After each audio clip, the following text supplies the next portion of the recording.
সাবেক মার্কিন প্রেসিডেন্ট ও আসন্ন নির্বাচনে রিপাবলিকান প্রার্থী ডোনাল্ড ট্রাম্প বলেছেন, তার প্রতিদ্বন্দ্বী প্রার্থী কমলা হ্যারিস প্রেসিডেন্টে নির্বাচিত হলে 2 বছরের মধ্যেই ইসরায়েলের অস্তিত্ব বিলীন হয়ে যাবে।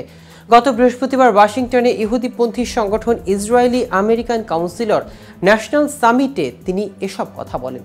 কিন্তু যুক্তরাষ্ট্রের বন্ধু রাষ্ট্রের প্রতি ট্রাম্পের কেন এই বিস্ফোরক মন্তব্য? আসলে ইসরায়েলিদের কোন বার্তা দিতে চেয়েছেন ট্রাম্প? এই নিয়ে বিস্তারিত থাকছে আজকের প্রতিবেদনের বাকি অংশে। কেটিভি গ্লোবাল চ্যানেল থেকে আপনাদের সাথে আছি আমি মাহমুদ রহমান সিয়া।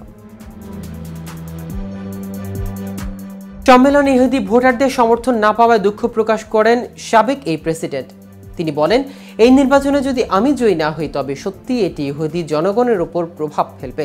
কেননা যদি 40 থেকে 60% মানুষ শত্রুকে ভোট দেয় তবে আমার মতে 2 বছরের মধ্যে ইসরায়েলের অস্তিত্ব বিলীন হয়ে যাবে। আমেরিকান ইহুদিদের মধ্যে তিনি হ্যারিসকে সমর্থন করার প্রবণতা দেখতে পাচ্ছেন জানিয়ে হুঁশিয়ারি দিয়ে তিনি বলেন, ইসরায়েলের বিশ্বের মানচিত্র থেকে মুছে যাওয়ার জন্য মার্কিন ইহুদিরা আংশিকভাবে দায়ী থাকবে। প্রসঙ্গত, পিউ রিসার্চের সাম্প্রতিক এক জরিপে দেখা গেছে ট্রাম্পের চেয়ে কমলার পক্ষে আমেরিকান ইহুদিদের সমর্থন বেশি। ওই জরিপ মতে 65% ইহুদি কমলাকে সমর্থন করে জানিয়েছেন, আর মাত্র 34% সমর্থন ছিল ট্রাম্পের পক্ষে।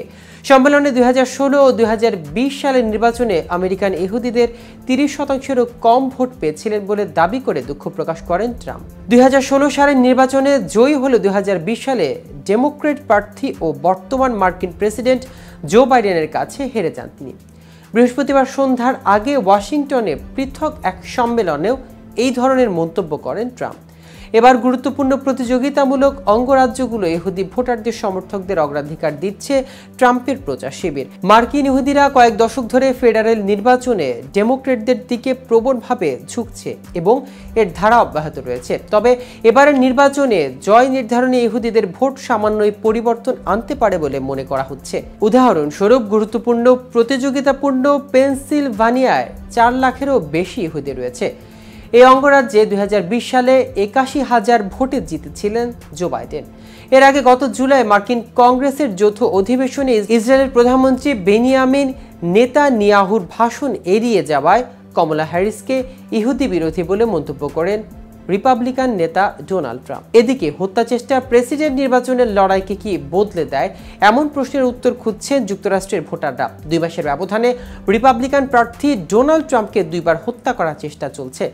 আগামী 5 নভেম্বর অনুষ্ঠিত হতে যাচ্ছে মার্কিন প্রেসিডেন্ট নির্বাচনকে সামনে রেখে জোরেশোরে প্রচার চালাচ্ছেন ডোনাল্ড ট্রাম্প। এর মধ্যে গত রোববার অপ্রত্যাশিত ঘটনার মুখে পড়েন ট্রাম্প।